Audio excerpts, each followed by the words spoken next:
Two flashing three-petal lotuses floated to the sky on top of the mountain in the back. A five-color holy light was emitting from the high sky. The cultivators on Fifth Heaven had never seen this kind of phenomenon. Their entire bodies turned weak as they worshipped it one after another. The sword energies that were flying between the two lotuses rose suddenly, rotating continuously to form two strong forces. Then it shrank into a dazzling gold core. It's an incarnation. Elder Roman saw this spectacle and couldn't help but exclaim.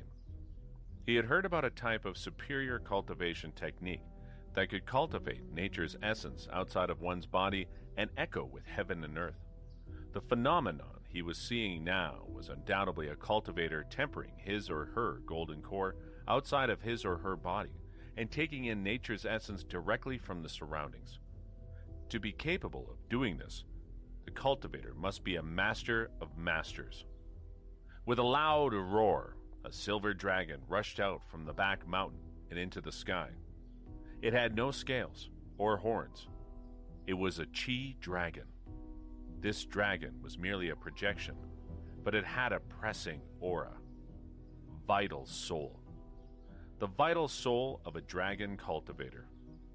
The chi dragon hovered once around the back mountain, opened its mouth to swallow the gold core, dived down abruptly, and vanished.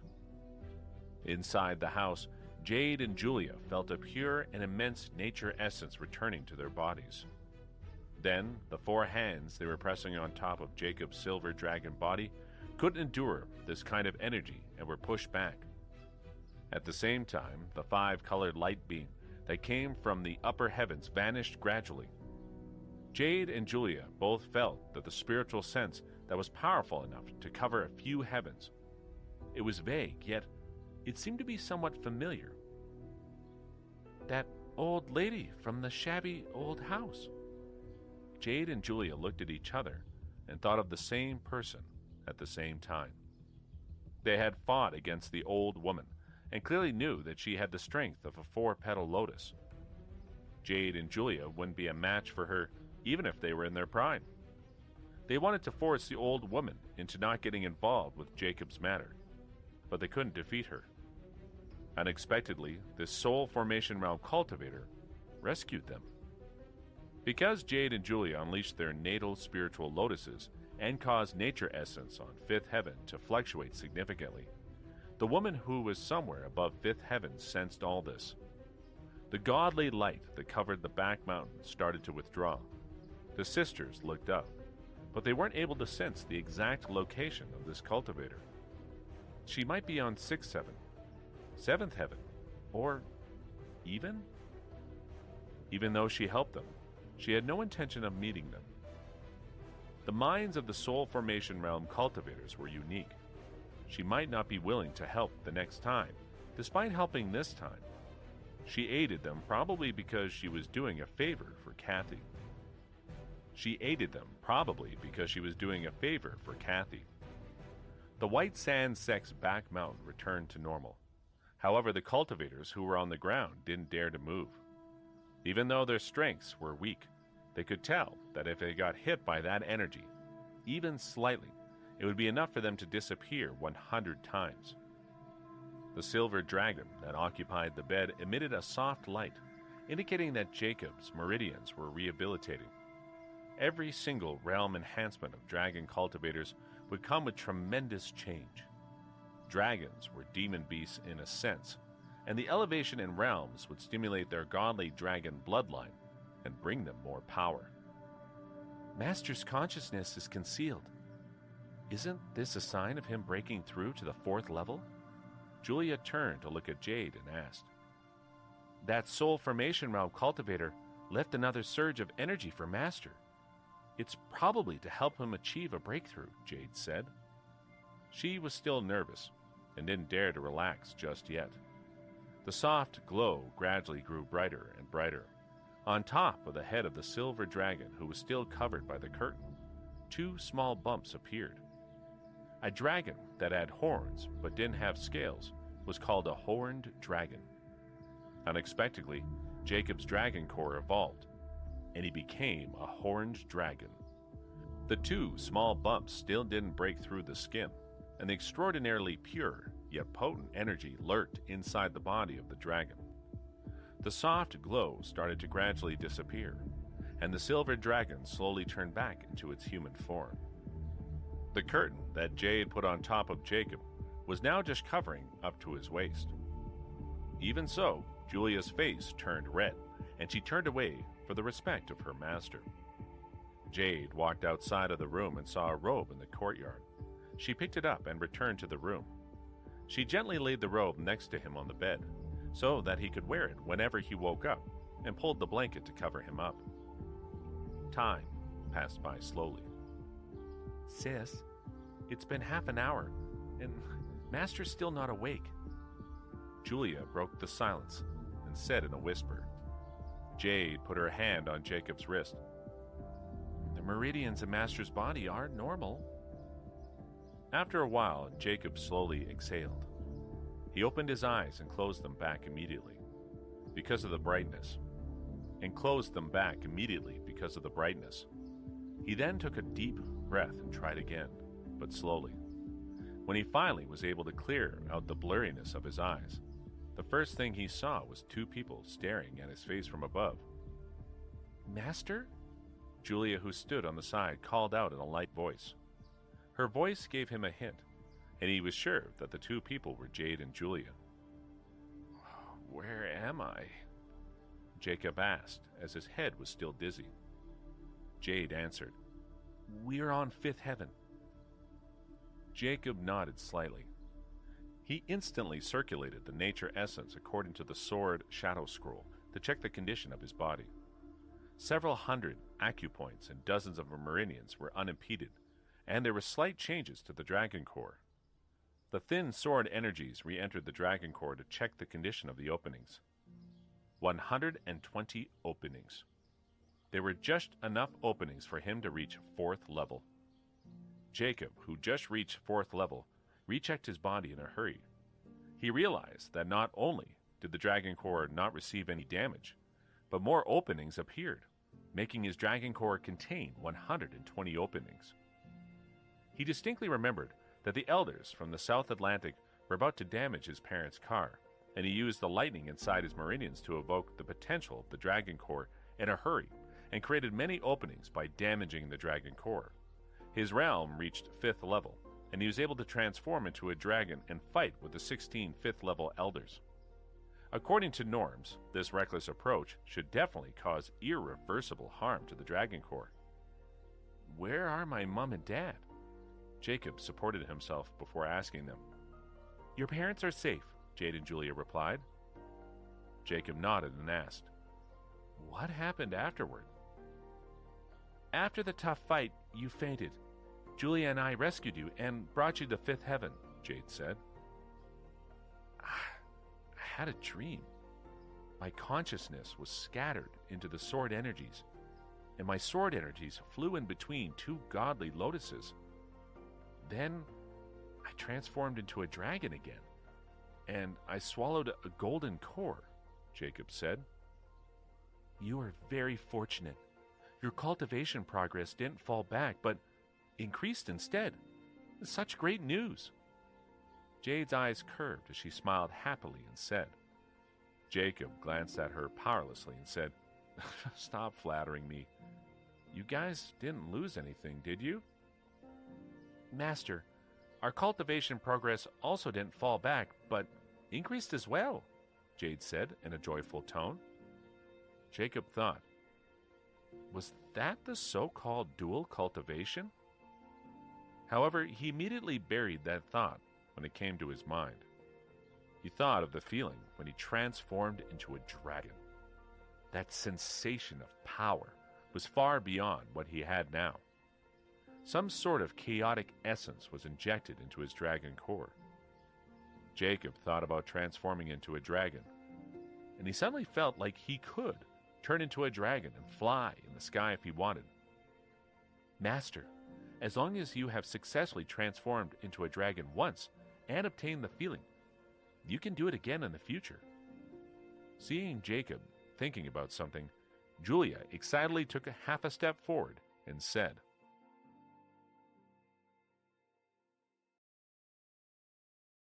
Master, you just woke up and your body's still weak.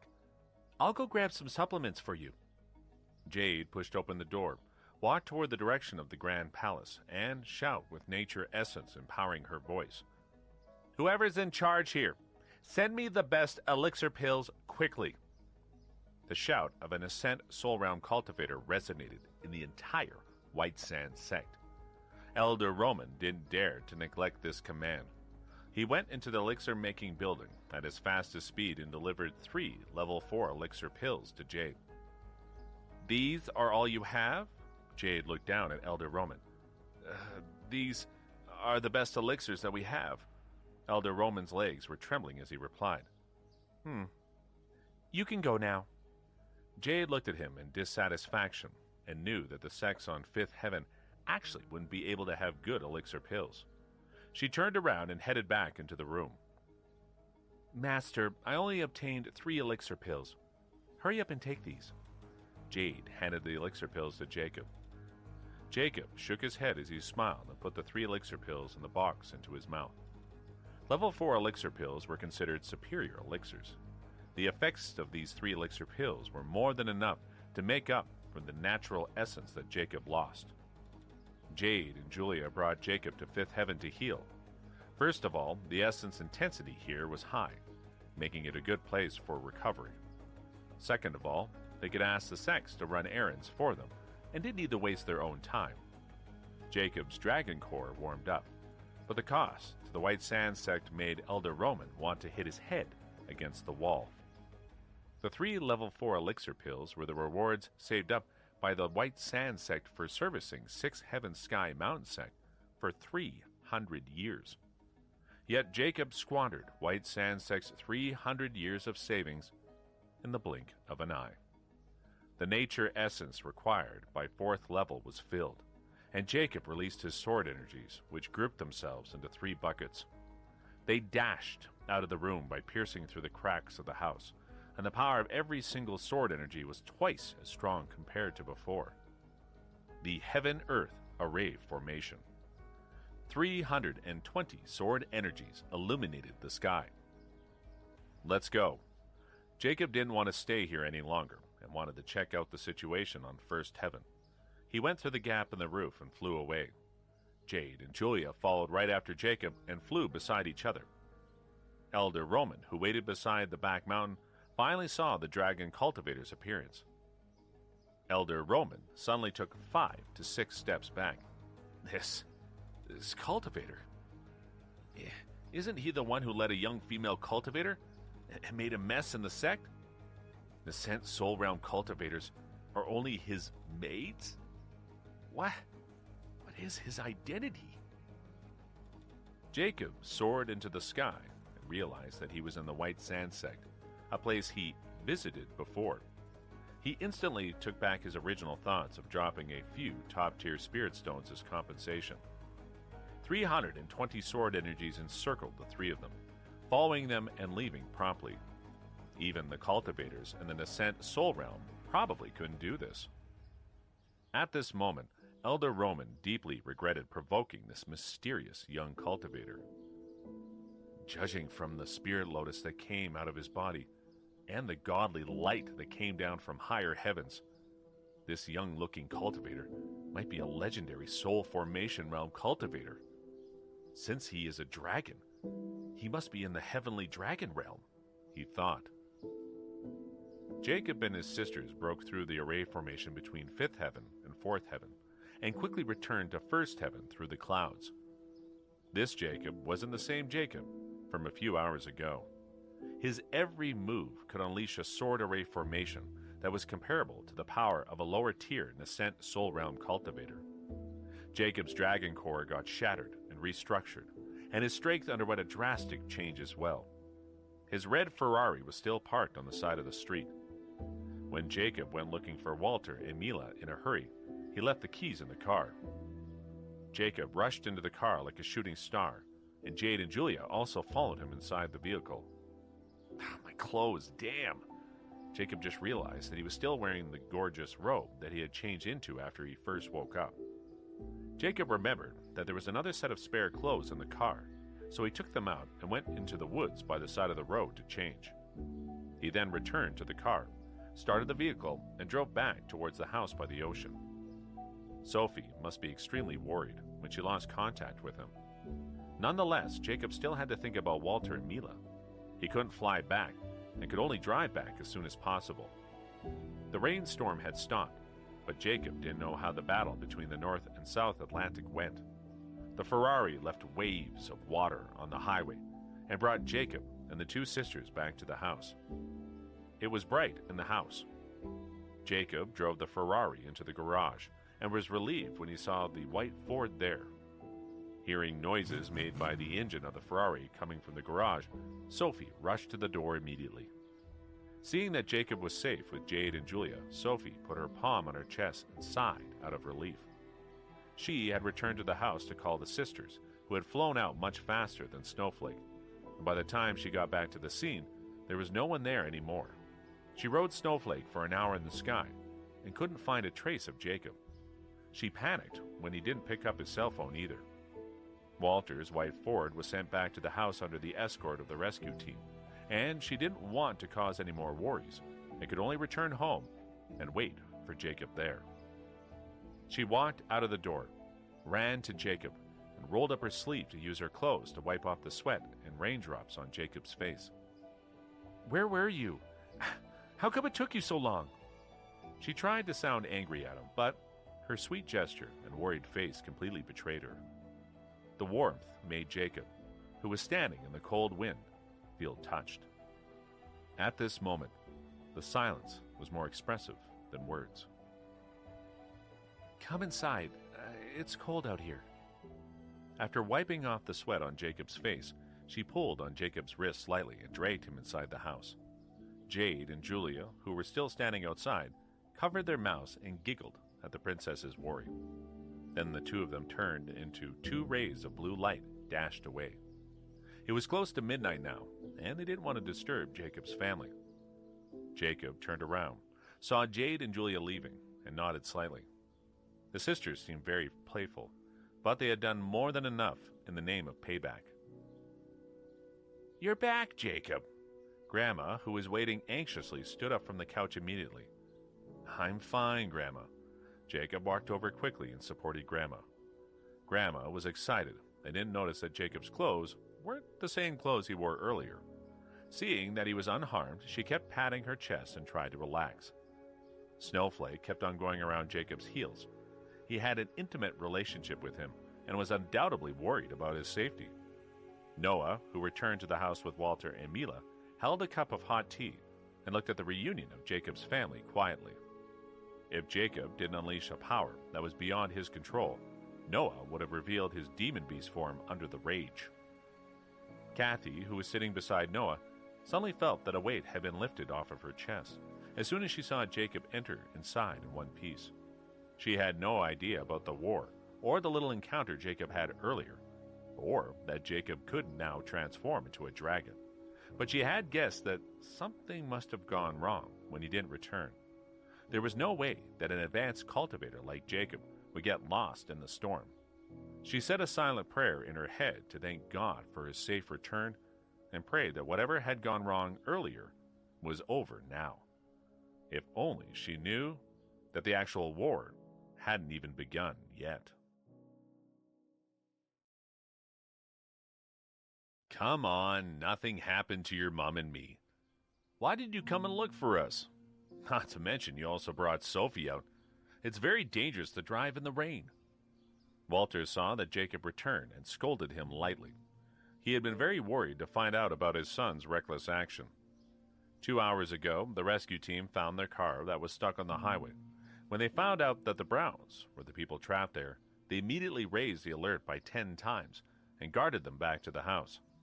Seeing Walter's worried expression, Jacob didn't answer and smiled casually. "What kind of attitude is that?" Walter got angrier. "Oh, right. Jacob was worried about you too. Now that Sophie's back safely and Jacob is also back, let's forget about what happened. Grandma didn't want Walter to scold Jacob and stood in the middle to stop him. Walter looked away, took out his cell phone, and dialed someone's number. Hello?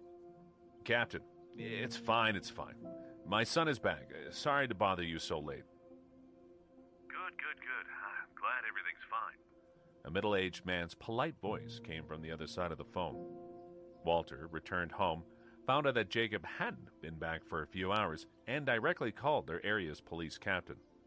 The captain was already sleeping when he heard that Walter and Mila's son was lost. After the emergency call was made, he immediately took action and sent out multiple search teams to look for Jacob. If Walter didn't call the captain back in time, this man would have ordered 2 helicopters to look for Jacob. Walter never liked to ask people for favors. If Jacob weren't missing, Walter wouldn't have dialed the captain's number so late at night. Don't worry, Jacob, don't be so careless in the future, Mila added. In reality, Mila was touched by the fact Jacob disregarded his own safety and came out to find them in the rainstorm at night. Jacob seemed to act indifferent towards them, but this incident allowed Mila to see Jacob's love for them. Since everyone's fine, we're all going on a trip tomorrow. Let's rest up. Grandma tried to smooth over the atmosphere as she waved her hand and said, Yeah, let's go to bed. It's already very late, Mila added when she looked up and saw that it was already midnight. There's one more thing I didn't say earlier, Walter interrupted Mila and said with an especially serious expression, Mila, I really saw dragons when we were stuck on the highway. Jacob couldn't help but twitch when he heard Walter's words. Walter, how come you always believe in this? Mila felt slightly helpless. How could there be creatures such as dragons? It's true. I saw it with my own eyes, Walter insisted. Walter's worry was now gone, and his anger was vented when Jacob returned to the house. Therefore, the topic was changed to the extremely shocking discovery. Dragons indeed exist, Grandma held up her teacup. When I was young and working in the field, Grandma was about to tell her story again. Mila's expression looked very helpless. She had heard her mother-in-law tell this story numerous times after she got married to Walter. Both of her ears almost had bruises from hearing it. Yet, how could she believe this lore like that? How could mythological creatures really exist? Walter and she never believed these groundless tales before. Yet, after this rainy night, Walter said that he saw dragons with his own eyes. This made Mila feel even more helpless. Yes, I saw them today. There were a few black dragons and one white dragon, Walter answered Grandma. You're probably seeing things. You must be too tired from overseeing the research institute. Take a break on the trip tomorrow. Mila rubbed Walter's temples and felt sorry for him. Walter couldn't persuade Mila and could only turn to Sophie and Jacob since they were out there somewhere too. Did you guys see dragons earlier? He asked.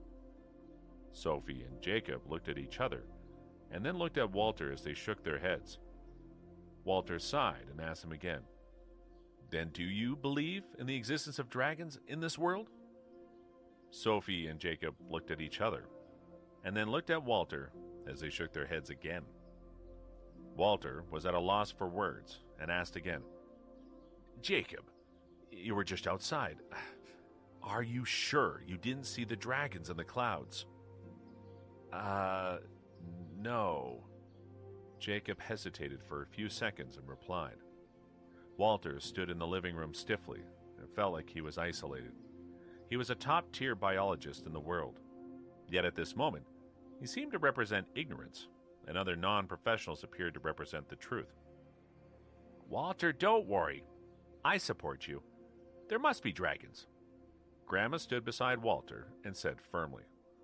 Walter turned around, looked at Grandma, and sighed. Out of everybody here, Grandma's opinion was the most powerless one. Since you guys don't believe this, I'm going to create a new research topic next week on dragons' existence. Walter stood up straight and announced. Don't be silly, Walter. Dragons are a type of emblem. It originated from ancient people's awe of water snakes. The so-called mounting the clouds and riding the mist is not in accordance with scientific principles, Mila said and tried to persuade. You guys don't believe in this, but I do. I'll find real dragons someday, Walter said firmly with confidence. Mila sighed deeply. She couldn't express support and couldn't voice opposition either. With Walter's status in the scientific community, creating such a research topic would arouse many discussions, and many suspicions and ridicule would follow. Jacob, who stood in front of Walter, sighed secretly. Dad's about to set up an enormous research fund to find the proof of a dragon, but he doesn't know that a living one is standing right in front of him, he thought. I support you, Walter. As everyone in the living room was silent, Grandma suddenly said in a passionate tone. This was the first time that Grandma supported Walter's scientific research. She thought Walter's research topics from before were too complicated and too distant, such as genes and cells. She never understood any of them. Yet the topic of finding dragons was more real and close in her mind. Fine, using this topic to attract national and even worldwide attention, bring up the relevant research of marine organisms sounds like a good plan, Mila gave in. It's getting late. Let's sleep. We're going on a trip tomorrow. Sophie and Kathy looked at each other without saying anything. However, Jacob felt slightly flustered.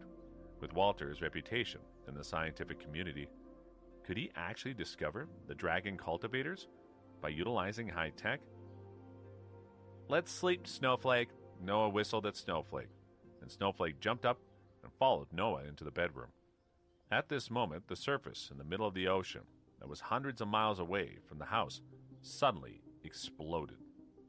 The warfare between the North Atlantic and South Atlantic Dragon Clan officially began. Noah stopped right before entering the room and looked out the window. Snowflake stuck its head up as well, hyper-focused. With their demon beast instincts, they noticed that an intense battle had begun under the ocean. Sea waves rapidly smashed onto the rocks on the beach, creating loud noises. How could there be so many tides at this time of the day? Mila was extremely sensitive to the sound of the waves due to her profession, and she frowned at this observation. 2 even more intense waves smashed onto the beach outside the house. Mila checked the time and realized it was after midnight. She quickly took out her phone and dialed a number. Hello, I'm Mila. Is this the Ocean Environment Center? Is there any particular change in the statistics you gathered in the Atlantic Ocean? Dr. Brown, the statistics today are fairly regular. Person answered on the other side of the phone. How about now? Look at the graph of the past hour, Mila continued. Statistics on the tides haven't been changing much. Wait a minute. There's a giant vortex about 100 miles away from our city. The observers in the station said hastily. As soon as they answered, another storm suddenly broke the quietness of the night. Fishes were falling alongside the heavy raindrops. It wasn't raining. The seawater just got thrown into the sky. This was a sign of an upcoming tornado. The war between the North Atlantic Dragon Clan and the South Atlantic Dragon Clan underneath the sea generated enough energy to form a tornado above the sea. 2, in fact. Announce an alert right away, Mila commanded calmly into the phone. She picked up a blanket from the couch and put it around Jacob's grandma. Then she hastily walked her to the garage while holding her arm. She had been studying meteorological environments for over 10 years and had never witnessed something as horrifying as this. According to her judgment, these tornadoes that suddenly appeared could reach the land in half an hour. There was a basement connected to the garage, and it was an extra space offered to them when they purchased the beach house. It was useful for storing things, but it also became their top choice for a safe house. Walter, take Sophie and Kathy and follow me. Mila turned to Walter as she walked Grandma to the garage. Jacob, as a 4th-level cultivator, deeply admired how calm Mila was when such terrifying tornadoes were getting closer to them. "Let's go." Walter dragged Sophie and Kathy, who were already stupefied by the fish ring, and ran into the basement. "Jacob, bring over Noah," Walter shouted at Jacob while he ran. The siren woke up the sleeping people as it went off throughout the entire city. Even though Jacob's family lived far from the central area, they could still clearly hear the alarm. Mila clearly knew about the unpredictable changes in the ocean climate. A tornado could form immediately and disappear quickly as well. These tornadoes might go away before they could even get onto land. But she had to get the people prepared. She was willing to take responsibility for alarming the entire city and turning it into a semi-chaos. Another 2 tornadoes smashed into each other, and tons of ocean water formed into a storm, pouring down rapidly from the high sky. Jacob knew that the North Atlantic Dragon Palace was not far from the beach. The fierce storm on the ocean surface could be the beginning of the war between the North and South Atlantic Dragon clans. Although the war between the dragons were taking place deep inside the ocean, it would definitely harm mortals on the land. That was why North Atlantic tried its best to avoid head-on confrontations with South Atlantic. Draken didn't want to harm innocent people. However, under Darius's tough attitude, war was inevitable. The battles between the elders of the 2 dragon clans underneath the ocean made the nature essence dash out of the sea and generated turbid airflows above the ocean. There were quite a few 7th and 8th level masters on both sides, and they could easily flip over mountains and oceans. 10 cities like theirs would have been destroyed if the war took place on land. "Snowflake, Noah, go in the garage." Jacob pointed to the garage. He created a red energy shield with both hands and suddenly dashed into the sky. Susan was recovering in the North Atlantic Dragon Palace, so she probably wouldn't be able to get out of there during this tangled warfare. On the other hand, Tom was just severely injured by Jacob, and even his treasure was in Jacob's hands. On top of that, he didn't have enough of an emotional connection with the North Atlantic to fight for it. This meant that Jacob, the assisting inspector, was the only one who could protect the city at the moment. Jacob had just leveled up to the 4th level and hadn't stabilized his realm yet. However, he had to put up a line of defense to stop the wild tornadoes. Noah was good at setting up array formations, but he was too weak. He could only look up at Jacob, who was in the red energy shield and flying towards the sky. There was a streak of pure nature essence in Jacob's body, and even Noah couldn't see through it. Noah assumed that this was precisely the nature essence that helped Jacob achieve the 4th level all of a sudden. He whipped his hair and dashed towards the garage, hoping that the rain wouldn't drench him. Snowflake looked at the sky, worried. It ran a few steps towards the garage before it turned and transformed into a snow lion form. Then, it hopped into the sky. Although it hated the feeling of getting soaked by the rain, it didn't want to let its owner go on his own. Snowflake carried Jacob. The flame under its paws spread all around it, and the fire soon covered Snowflake in no time. It was like a giant fireball hanging in the dark sky. However, this fireball was surrounded by the red energy shield and couldn't be seen by ordinary people. Snowflake was high in spirits as it became a level 3 demon beast. Its 4 legs turned into a pure golden color. Jacob felt the warmth on Snowflake's back. He looked down at Snowflake's shiny eyes and the crazy fire around him. He immediately sensed Snowflake's strong battle hungriness. The raindrops around them instantly evaporated. Mortals couldn't see this scene. Otherwise, it would have been so cool to be seen riding a snow line that was covered in flames. Sword Shadow Scroll, Sword Array Formation. Jacob's 320 sword energy spurred out of him on command. There was a loud noise coming out of the ocean, and the tide splashed up. There were many vortexes in the sea, and Jacob could imagine how intense the battle between the North and South Atlantic Dragon clans was underneath the water. Another streak of powerful nature essence spurred out of the ocean surface, and the strong energy broke through tons of water and generated a vacuum zone. The surrounding water poured into the bottomless pit, forming another giant vortex. In the meantime, the dashing nature essence twirled up the airflow and generated another tornado. The war underneath the ocean was at least 10 times as intense as the tornadoes that were above the ocean. A tornado splattered towards the direction of the land. Two dragons, array formation.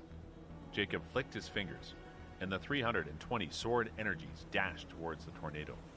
The tornado was pretty high and twirling at a speed of 800 miles per hour. It was immediately chopped into pieces by Jacob's sword energies. The tornado died down and blew towards the shore in the form of fierce wind, sending yellow sand into the air. Another 2 tornadoes twirled towards the south region of the city. Large amounts of rain and seawater splattered around the tornadoes. The 320 sword energies were divided into 2 groups and dashed into the centers of the tornadoes and formed 2 one-line sword array formations to destroy them. The dialed-down tornadoes threw a large number of fish onto the roofs and streets in the southern region of the city. There were a dozen of unsteady tornadoes on the ocean surface, which formed and disappeared randomly. They swiped around Jacob, but none of them could get near the city. The people who lived near the ocean and in the skyscrapers downtown could see the tornadoes getting close and collapsing one by one. They had no idea that Jacob, and the red energy shield, was defeating the invading tornadoes all by himself with ease. The 320 sword energies formed a defensive web that spread over a few dozen miles and eliminated the tornadoes. Jacob wasn't entirely sure what kind of strength he had as a 4th-level cultivator. However, even though his realm wasn't even steady yet, he could still easily stop 4 to 5 tornadoes that were powerful enough to rip up any houses or trees and were rarely seen by mortals. He knew that the so-called cultivators were indeed far above mortals with domineering prestige. The 320 sword energies whipped through the surface of the ocean and chopped off the roots of all the active tornadoes and splashed waves and tides on the ocean. Then, the tornadoes all disappeared at once. The storm immediately stopped as well. The siren, sounding across the city, slowly stopped. It was fortunate that the tornadoes did not get to the land. In the eyes of mortals, it was only a sudden level 8 typhoon in the middle of the night. Mila walked out of the garage with her arms over Sophie and Kathy. Walter also carefully got out of the garage, holding his mother by her arm. Noah covered his mouth with his hand as he yawned deeply, and he hopped over the pooled water in the garden and headed to the house. "Jacob? Jacob?" Walter shouted. Jacob lay on a big rock in the garden as if he had fainted. He slowly lifted his head and asked dizzily, "Is the typhoon gone, Dad? I just slipped and passed out." So useless. Walter walked over and pulled Jacob up by the latter's arm. Then he looked back at Sophie as he said to himself, "How do you deserve Sophie?" Sophie laughed while covering her mouth, poked Jacob's waist and said, "Since you are such a coward, I'll sleep in the same room as you tonight to comfort you."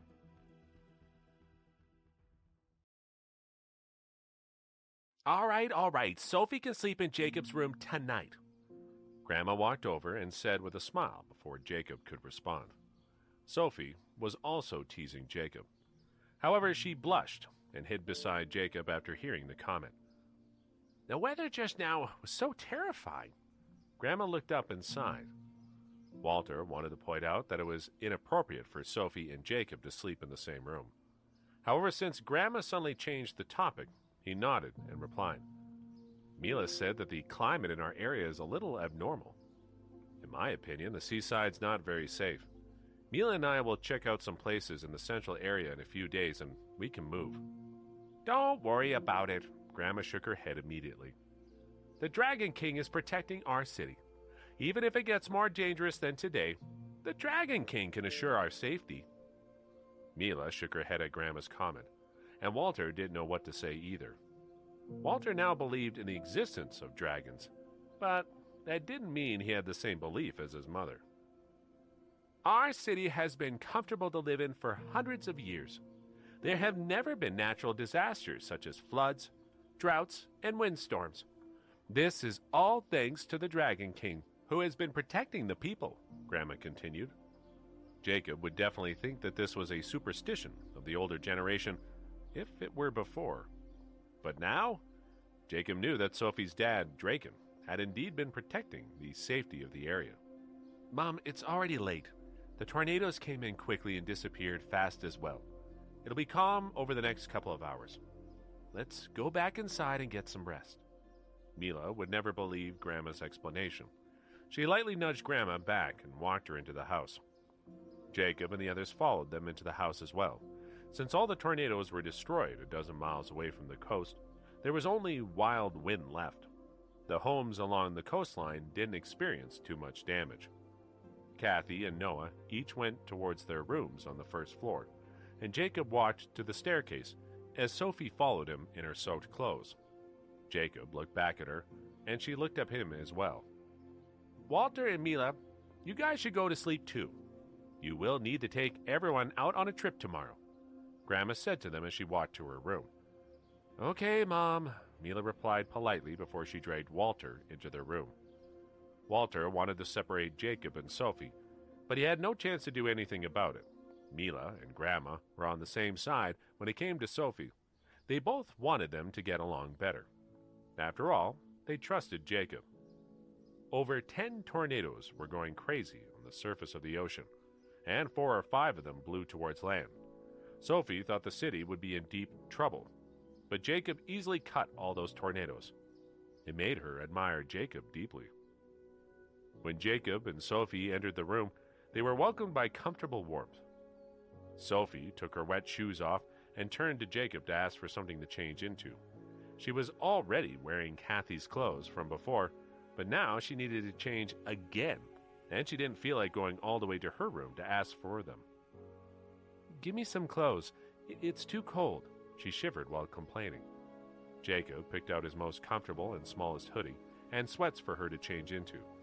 Sophie quickly changed inside the bathroom and ran outside to jump under the covers to get warmer. Jacob then went inside to change into dry clothes, but his mind was fixated on the battle that had taken place, and not knowing the result of it was killing him. He took a deep breath and stepped outside with a resolve to be strong, as he might have to console Sophie, since she must be really worried about her family. But he was baffled to see her scrolling away on her phone with the most carefree look on her face. "Aren't you worried about the battle between the North Atlantic and South Atlantic?" Jacob stood at the door and asked Sophie, who only kept her head out of the blanket. "Relax, we already won. There was a ray of rising red light when all the tornadoes died down." Sophie quickly smiled at him and said. Jacob finally felt relieved when he heard this. No wonder she was acting all relaxed. She already knew the result of the battle. After that, he went to the other side of the bed and got under the covers as well. He normally spends his night cultivating, but today he had had enough for one day and just wanted to sleep now. They both shuffled in silence for a moment and sighed at the same time. It had been a long and eventful night. They were close together. Even though they weren't touching, it felt warm. Jacob just leveled up to the 4th level, so he was exhausted at the moment. He almost fell asleep immediately. Sophie stared at Jacob's calm face for a moment, registering everything that happened today, and silently thanking the higher powers for keeping Jacob alive and well after the ambush. Suddenly, she quickly landed her lips on Jacob's forehead. "What was that?" Jacob opened his eyes dizzily and saw Sophie's blushing face. "What are you talking about?" She rolled her eyes at him with a smile. Sophie then turned her back to Jacob. Dawn arrived slowly. Jacob opened his eyes and his shoulder was sore. Stuffing herself under Jacob's arm, Sophie was sleeping well, while laying her arms on Jacob's shoulder. She had rolled over to Jacob's side in her sleep, and her own pillow was on the floor now. Jacob looked back at her face and touched her cheek with his fingers, with a feather-light touch. Sophie slightly shook her face, still immersed in her dream. "So, you've been using me as your human pillow all night," as he murmured to himself. Jacob looked outside the window. It was surprisingly nice and sunny outside. The sun in the morning shone brightly, and fishes were jumping into the ocean. Fish? Jacob suddenly sat up. He looked back at Sophie, but she was still asleep. Jacob walked up to the window and saw Kathy busy working in the yard. Faint lights were coming out of her palms, and she picked up all the fish that were carried out of the ocean by the hurricane last night. After energizing them with the power of her life note, she threw them back into the ocean. The dying fishes turned lively again under the stimulation of her nature essence, and they jumped in the ocean after making an elegant curve in the air. All Jacob could think at this moment was that his mom would have a heart attack if she saw this magical sight.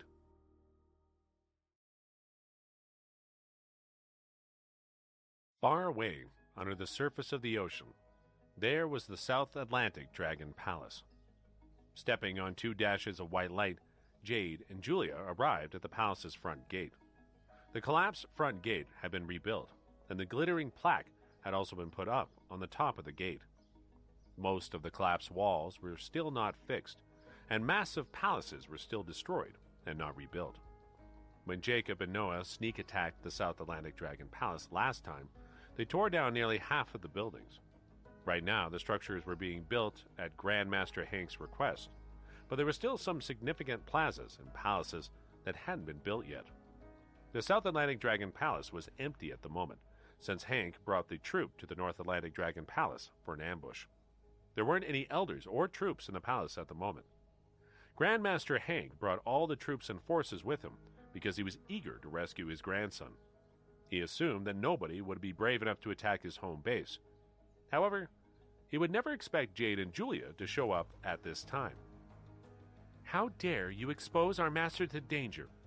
Standing outside the front gate of the South Atlantic Dragon Palace, Julia said angrily. Staring at the South Atlantic Dragon Palace, which was half destroyed, Jade bit her lips slightly. "They won't know how tough our master is until we teach them a lesson," Julia continued. Jade stayed silent, but threw out a white bracelet. The bracelet enlarged as soon as it touched the water, and it covered the entire South Atlantic Dragon Palace instantly. Instead of complaining endlessly, Jade remained silent. However, her anger was no less than Julia's.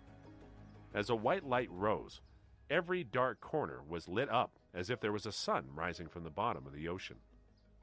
All the craftsmen who were occupied with construction realized that things were getting dangerous. Thus, they started to run away from the palace. Julia snorted discontently and threw out a black bracelet. The black bracelet released a more pressing aura and made the craftsmen escape even faster. The entire South Atlantic Dragon Palace turned into an empty city in a flash. The generals who were guarding the important structures rushed towards the front gate with only dozens of soldiers. "Who are you? Give me your names," the leading general asked loudly while flying towards the gate. With a slight flip of her finger, the team of little over 20 soldiers got knocked away hundreds of meters by the undercurrent stirred up by Jade. "Sister, don't waste your time talking to them. We should get started," Julia said quickly. She moved her arm, and the black bracelet shrank back to its original size. Julia pointed at the east, and this bracelet, a natal treasure that was connected to her mind, flew to the east. The 5-floored treasure palace was cut down through the middle by this tiny treasure. This set of bracelets could either get large or shrink. They had incredible, supernatural powers that were unstoppable, and they could destroy buildings easily.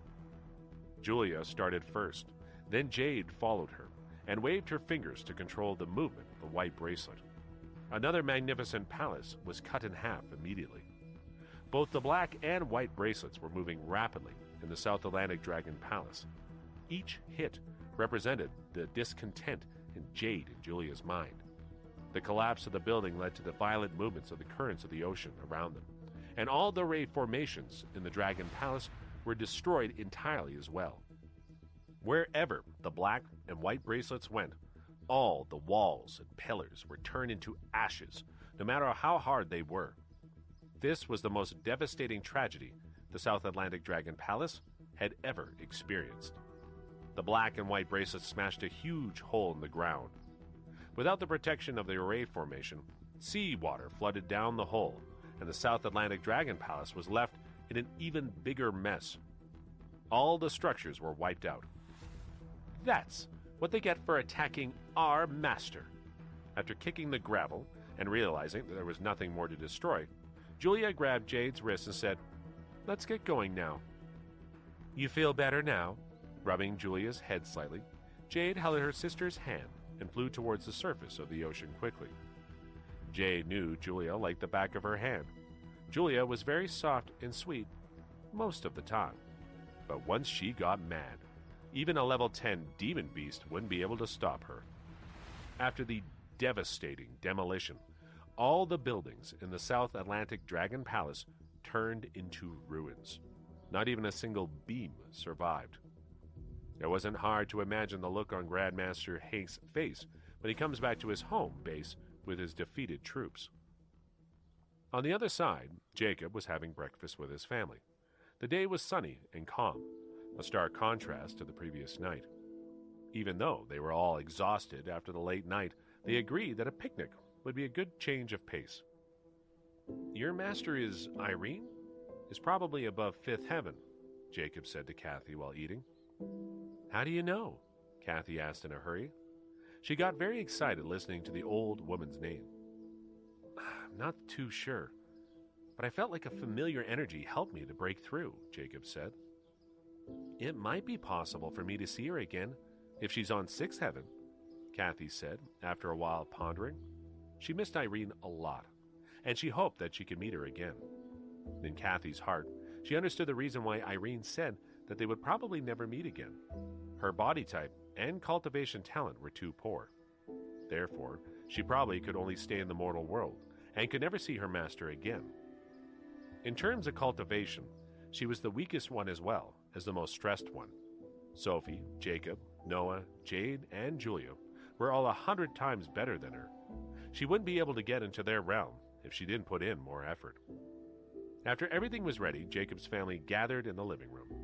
Walter drove the big car they rented ahead of time, and everyone was excited about the trip. Walter and Mila used to be busy working. Therefore, they brought up the idea of the family trip as compensation. However, Walter and Mila still had their own plans for the trip. Walter was going to take some butterfly samples in the fields, while Mila was going to do some research on the situation of the water source of the place they were visiting. Grandma was too happy to be spending time with everyone to care about their side motives for the trip. The rest were all excited, because not only will they be in a nice break from school and college, but also from the tense atmosphere in the cultivation world. Jacob just wore a gray sleeveless shirt and sports shorts. To get a set of clothes when he first went to university, since it was an old set, it made the changes in him even more prominent. The muscles all over Jacob's body got stronger since he practiced boxing every day. This set of clothes used to be quite loose on him, but it was now tight on his arms, thighs, and chest. Moreover, as a fourth-level cultivator, Jacob had gained a domineering aura, which was something he never had when he first started his university life. Sitting in the passenger seat, Mila looked at Jacob thoughtfully through the rearview mirror and wondered what her son had been doing in the past few months. "He's built strong muscles all over his body, and even his temperament is now calm and cool. I wonder what changed in these past few months,"